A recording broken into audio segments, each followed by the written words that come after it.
Paris Olympics లో పతకం గెలుస్తుందనే అంచనాలున్న భారత స్టార్ బాక్సర్ నిఖత్ జరీన్ బరిలో దిగుతోంది. 2 సార్లు ప్రపంచ ఛాంపియన్ గా నిలిచిన నిఖత్ మరి కాసేపట్లో పతక వేటను మొదలు పెట్టబోతోంది. మహిళల 50 కేజీల విభాగంలో మ్యాక్సీ కరీనాతో తలపడబోతోంది. రింగ్ లో దూకుడుగా ఆడే సాగే నిఖత్ తన తొలి ఒలింపిక్స్ బౌట్ కు రెడీ అయింది.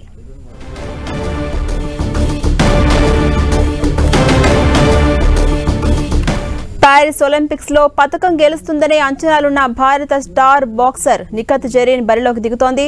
2 సార్లు ప్రపంచ ఛాంపియన్ గా నిలిచిన నిఖత్ మరి కాసేపట్లో పతక వేటను మొదలుపెట్టనుంది. మహిళల 50 కేజీల విభాగంలో మ్యాక్సీ కరీనాతో తలపడబోతోంది. రింగ్ లో దూకుడుగా ఆడే సాగే నిఖత్ తన తొలి ఒలింపిక్స్ బౌట్ కు రెడీ అయింది.